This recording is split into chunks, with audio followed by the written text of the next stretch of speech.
instrument related bit? Well, on the You were born in a little shanty I was, town. 35 years ago on a full moon night. Let's do it in real time. yes. Right. Okay.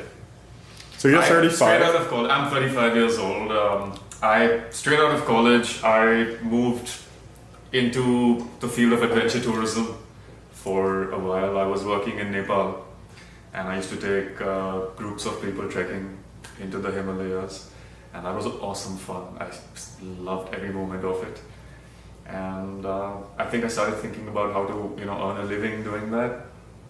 And at that point, for whatever reason, I moved back to India and joined the corporate setup. And I had short stints, first with the bank and then with IBM, where I was training people at a call center. And following that, I got into slightly more serious corporate training programs on team building and leadership development. And I did that for quite a while, for about 8 years more. And during that time, while I was running these training programs, I had a band going, and I also had a bunch of guitars, which I couldn't really get set up and repaired and maintained the way, just regular maintenance. I couldn't find a guy locally in New Delhi to do that for me, to any standard at least. So I started messing around with it myself. About 10 years ago, this is about 2007 or 2008, I reached out to some builders in the US. I emailed them and asked them for advice, saying how do I fix my guitar, how do I take care of it, and they recommended some books and DVDs.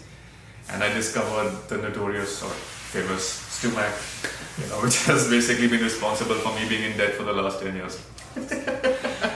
But it was fun because I've suddenly found this wealth of information over there, and I was like, wow, there's a whole world that deals with repairing and building instruments. And so I started tinkering around with my own guitars in my basement. And a year or so down the line, I started getting calls from other people who I didn't even know, saying, oh, I've played a guitar that you messed around with and it's playing really well. Would you set up my guitar? And so the repairs kind of started off on the side. And I had a day job through this entire stretch. Fast forward to another year or two later, I started thinking, how difficult can it be to build a guitar? So I started with an electric guitar. That was my first. It was a standard Telecaster style guitar. It's the only, I think, straight up copy that I've made to date. That and one SG. So I made that Tele, and a friend of mine came over one day and he's like, oh, that's really nice. So I was like, yeah, you can have it. And he still got it. He's living in Israel now, so he's got the guitar with him. And then I realized that the electric guitar is not really what excites me. And so my brain started thinking, how tough can it be to make an acoustic guitar? Which in retrospect was a really bad idea. Because I had no idea how to sharpen a chisel. I didn't know that planes and all these hand tools were required to do these things. Once you think about it, of course they're required. But at that point it was just like, oh, it's a guitar, let's just make one.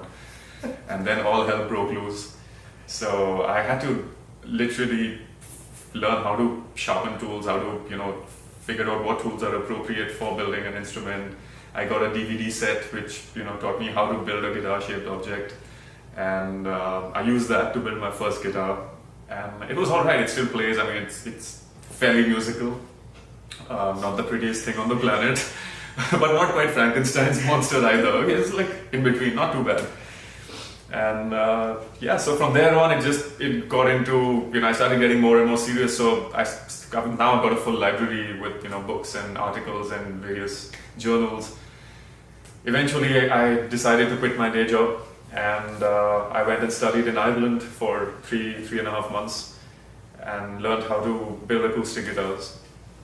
And from there on, it's just been putting my head down and building. And in the last 4 years that my business has been operational, we've done about 55, 56 guitars now. And just the fact that we've been able to put together so many guitars, I say we because I also have two guys in my workshop helping me out now. So the fact that we've been able to put so many guitars out just gives me a slightly better understanding of how the instrument functions, because I've managed to make enough mistakes in those 50 guitars and fix and find new ways of doing things.